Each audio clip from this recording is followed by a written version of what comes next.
আজকে অনেক দিন পর জানো তো আমরা এই গঙ্গায় আসলাম ভোরবেলা। এখন বাজে 5:20 কি 5:25। তো চারিদিকটাই দেখছো হালকা অন্ধকার। এই যে এটা হচ্ছে আমাদের সিদ্ধেশ্বরী কালী মন্দির মায়ের। এখানে দেখো লাইট জ্বলছে, হালকা হালকা অন্ধকার হয়ে আছে। আর ভোরবেলা বলে পুরো ফাঁকা মন্দিরটা, দেখতেই পাচ্ছ। না হলে এখানে জানো তো সন্ধ্যাবেলা প্রচুর ভিড় থাকে, মায়ের আরতি হয়, তারপরে পুজো টুজো হয়। তো এইখানেই আমরা আসি।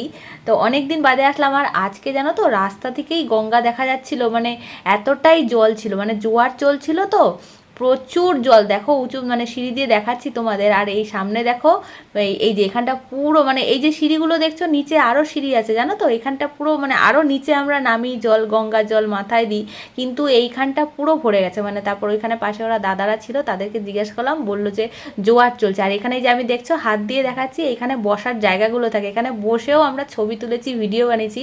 কিন্তু এত জোয়ার ছিল, পুরো জলে মানে ভরে গেছে, ওটাও ঢেকে পড়েছে, মানে ঢেকে গেছে। আর এইদিকে আমার বন্ধু ব্যায়াম করছিল, কল্যাণী ব্রিজ পুরো দেখা যাচ্ছে এখানে জানো তো। ও বাবা, ব্যায়াম করতে করতে হঠাৎ করে দেখি পুরো এক কালো শাড়ি মেঘ করে এসছে। দেখো কি মেঘ!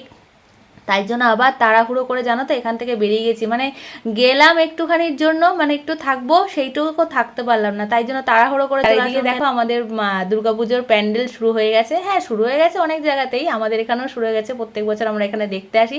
আর এই যে রাস্তাটা, এই জায়গাটা দেখাচ্ছি না, এটা হচ্ছে ফুট দিয়ে যাচ্ছি, মানে বৃষ্টি হচ্ছে তো, দোকানের যে ওই শেডগুলো থাকে, ওই শেডগুলো নিচ দিয়ে যাচ্ছিলাম। আর এদিকে আমি বন্ধুর সাথে জুতো চেঞ্জ করেছিলাম, কেন আমার বন্ধু যে জুতোটা কিনেছে ওর একদম ছোট হয়ে গেছে, মানে অসুবিধা হচ্ছে পড়তে। তাই জন্য ওকে বললাম, চল তাহলে তুই আমার জুতোটা চেঞ্জ করে নিস। তো মর্নিং ওয়াক যাওয়ার সময় আমার জুতোটা ও পড়েছে, ওর জুতোটা আমি পড়েছি। আর এদিকে আমি আগের দিন জানো তো মাছ এনে রেখেছিলাম, পমপ্লেট মাছ এনে রেখেছিলাম, সেটাই আজকে ভেবেছিলাম যে মাছের ঝালটা করব সর্ষে বাটা লঙ্কা বাটা দিয়ে, একদম আলু ঠালু দেবো না, সিম্পল করব।